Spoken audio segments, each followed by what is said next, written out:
Hello and welcome to the Cosmo Parenting Podcast, brought to you by the CMM Institute for Personal and Social Evolution. In this space, we invite you to see yourself as someone who is curious about and actively participating in creating your own meaning around parenting. This is our Animate episode, where we offer some strategies to integrate into parenting so you can bring to life the things we talk about here on the podcast. Let's begin.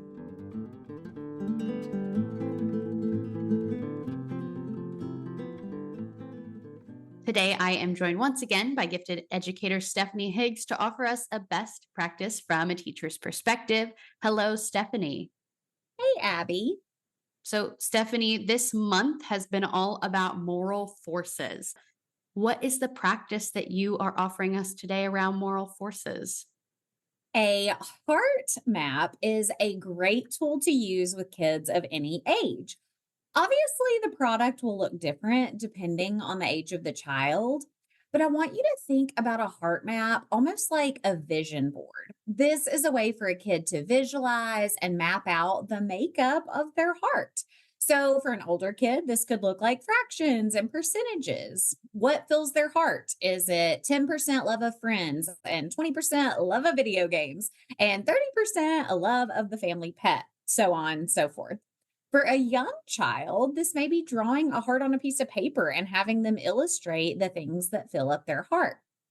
Going back to the example from earlier this month involving the moral conundrum of expressing individuality versus wondering what others will think, a heart map can help you discern how much emotional investment to spend in this standoff.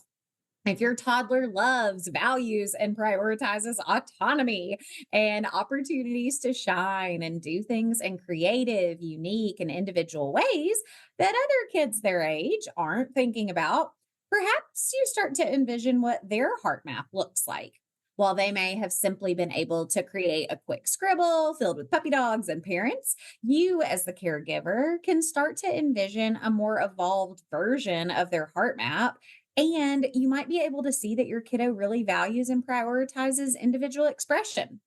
This might cause you to reflect on your own heart map and ask yourself, is this a battle that I am willing to choose? Morally, which of these two forces mean more to me and are more impactful to my family? Do I need the family to look put together because my spouse is the mayor and we are going to an event? Or are we going to the park to play? And it's okay if we are wearing our cowboy boots and a tutu or our PJ top.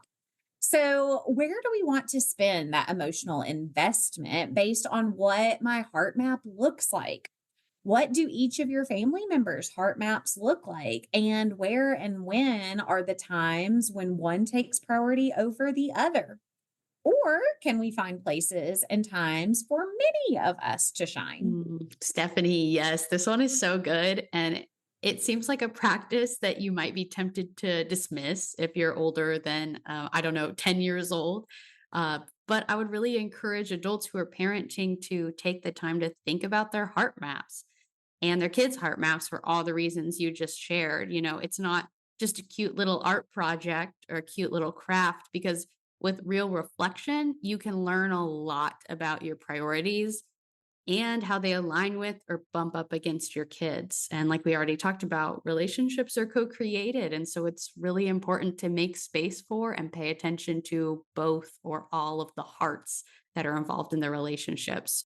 This is the whole idea, I think, behind moral forces too. Having an understanding of your why is what it's really about for me, or better yet, your whys, plural, your many reasons for acting how you do. And like with the patterns theme, I'll make another connection back to that, that it's about becoming aware of your patterns and then deciding if you want to change them.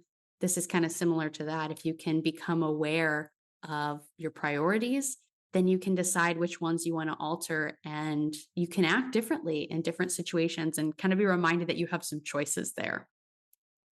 So, Stephanie, thanks so much for joining us again. And to everyone listening, thank you for joining us as well. You can connect with Stephanie on Instagram at Little Miss Gifted, and you can check out our other Cosmo activities and additional resources at www.cosmoactivities.com. We're so grateful to be on this journey with all of you. And we'll see you next week for the final episode of the month where we will talk communication on the theme of moral forces.